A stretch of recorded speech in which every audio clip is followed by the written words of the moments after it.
नमस्कार, सत्यम समाचार के साथ मैं हूं प्रीति।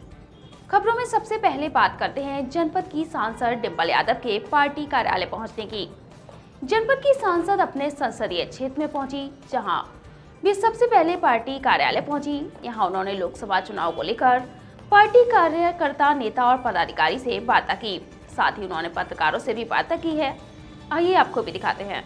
यह जो तस्वीरें हम आपको दिखा रहे हैं, तस्वीरें समाजवादी पार्टी कार्यालय की तस्वीरें हैं।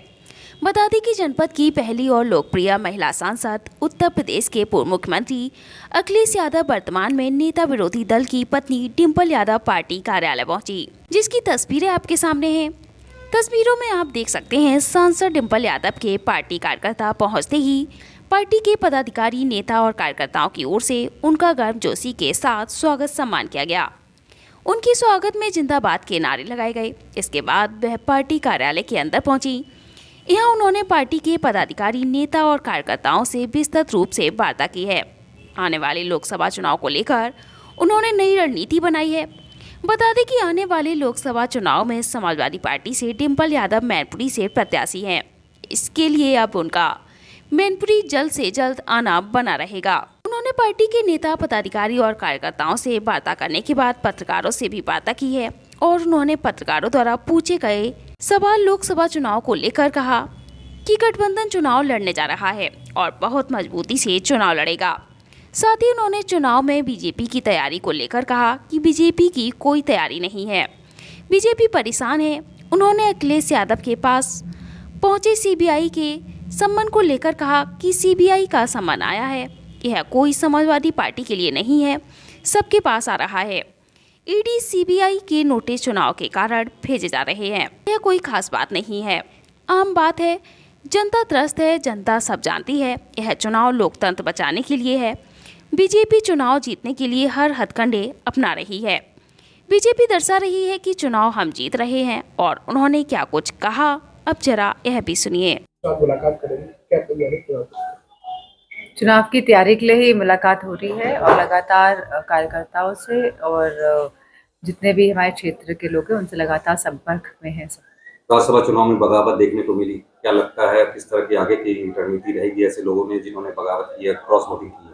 मैं समझती हूँ कि क्योंकि इंडिया अलायंस चुनाव लड़ने जा रहा है और समाजवादी पार्टी और कांग्रेस दोनों ही बहुत ही मजबूत स्थिति में हैं और बहुत ही अच्छा चुनाव लड़ने जा रहे हैं, तो इस तरह की हरकतें जो भाजपा द्वारा की जा रही है वो दर्शाता है कि वो कितने तैयारी नहीं है उनकी, और दर्शाता है कि वो किस तरह से इस गठबंधन की जो ताकत है उसको महसूस कर रहे हैं। सीबीआई द्वारा राष्ट्रीय अध्यक्ष को नोटिस जारी करना, वो भी चुनाव लगभग लोग तैयारी में लगे हुए हैं गठबंधन। हम देखते आए हैं कि पूरे देश में किस तरह सीबीआई का, ईडी का दुरुपयोग लगातार होते जा रहा है और जो भी समन आया है, जो भी आया है, मैं नहीं समझती हूँ कि चुनाव को देखते हुए और इलेक्शन के बाद जब गठबंधन हो गया है और जब मजबूत स्थिति है हमारी आज उत्तर प्रदेश में, उसको देखते हुए आया है।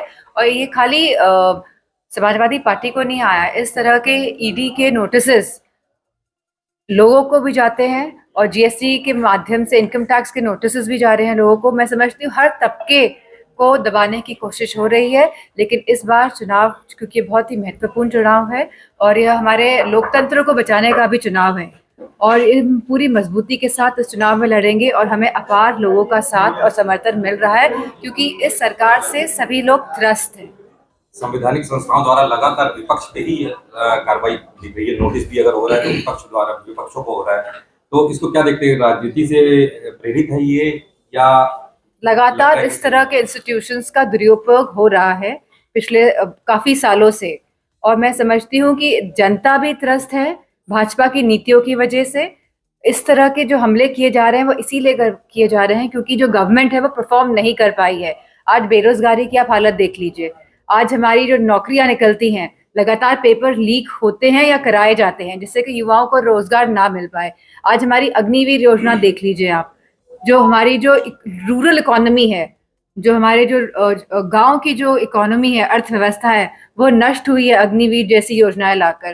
तो मैं समझती हूँ जहां महिलाएं सुरक्षित नहीं हैं आज प्रदेश में, आज भी लगातार न जाने कितनी घटनाएं रोज महिलाओं के संग हो रही है और सरकार का कोई हस्तक्षेप नहीं है।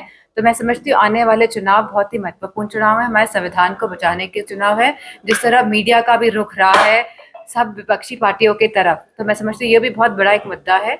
और मुझे खुशी है कि समाजवादी पार्टी मजबूती के साथ ये चुनाव लड़ने जा रही है। सांसद जैसा कि चुनाव नजदीक आ रहा है, समाजवादी पार्टी की लोकसभा को छोड़ के बीजेपी के दामन सामने है, क्या क्या माना जाए इसको? मैं समझती हूँ जिस तरह जोर और जबरदस्ती और दबाव का प्रयोग किया जा रहा है मौजूदा सरकार द्वारा, और सभी हथकंडे अपनाए जा रहे हैं, सभी पैकेजेस दिए जा रहे हैं लोगों को अपनी तरफ खींचने के लिए, लेकिन यह प्रदेश बहुत बड़ा प्रदेश है और यहाँ प्रदेश के लोग एक तरह से रुष्ट बैठे हैं इस सरकार से। और आने वाले चुनाव में आप देखेंगे कि सब लोग किस तरह वोट करने जा रहे हैं।